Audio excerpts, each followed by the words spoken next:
কাল জাতীয় স্মৃতিসৌধে পুষ্পস্তবক অর্পণের মধ্য দিয়ে আনুষ্ঠানিক কর্মসূচি শুরু করবে নতুন রাজনৈতিক দল জাতীয় নাগরিক পার্টি এনসিপি।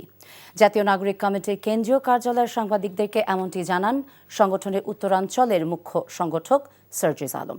আর অন্য নেতারা জানিয়েছেন ঈদের পর থেকে গণপরিষদ নির্বাচন এবং নতুন সংবিধানের দাবিতে কর্মসূচি ঘোষণা করবে দলটি। নূর হোসেনের রিপোর্টে দেখুন বিস্তারিত।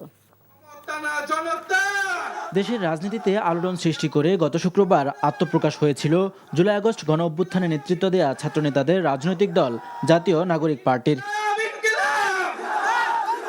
জনসম্পৃক্ততা বাড়াতে এবার মাঠে নামতে প্রস্তুত দলের কেন্দ্রীয় নেতারা।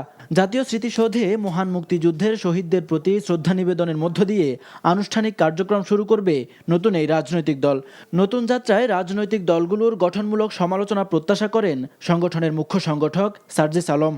আমরা রায়ের বাজার যে কবরস্থান রয়েছে, যেখানে আমাদের অনেক এই অভ্যুত্থানে বেওয়ারিশ লাশ রয়েছে, আমাদের জায়গা থেকে শ্রদ্ধার্ঘ অর্পণ করব। রাজনৈতিক যে দলগুলো রয়েছে তাদের ভিতরে যেন এই পারস্পরিক মিউচুয়াল রেসপেক্টের জায়গাটুকু থাকে, যে কাউকে বলার জন্য আমি কিছু বলছি, কাউকে আমার প্রশ্নবিদ্ধ করতে হবে বা কাউকে আমার কিছুটা হেয় করতে হবে দেখেই বলছি, এরকম যেন না হয়। বরং আমার যদি কনক্রিট কিছু থাকে তখনই যেন আমি বলি, এবং আমার যদি কোনো পরামর্শ থাকে সেটিও যেন আমরা দেই। সেকেন্ড রিপাবলিক প্রতিষ্ঠা, গণপরিষদ নির্বাচন এবং নতুন সংবিধানের দাবিতে ঈদের পর থেকে রাজপথে কর্মসূচিতে সরব হবে জাতীয় নাগরিক পার্টি।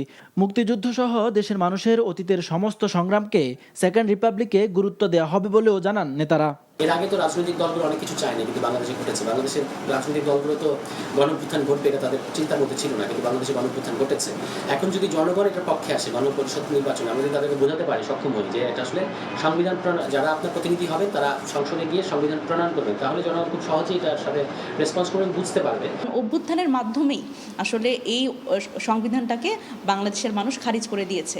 এবং দেখেন, বাংলাদেশের মানুষের যে আকাঙ্ক্ষা সেটা তো বাংলাদেশের মানুষ দিয়েছে, অভ্যুত্থানের মাধ্যমে যেমন উত্তর দিয়েছে, সেরকম বাংলাদেশের সারা বাংলাদেশের এবং ঢাকা শহরের সব দেয়ালে দেয়ালে কিন্তু সেই সংবিধানগুলো লেখা হয়ে গেছে, মানুষের আকাঙ্ক্ষাটা লেখা হয়েছে।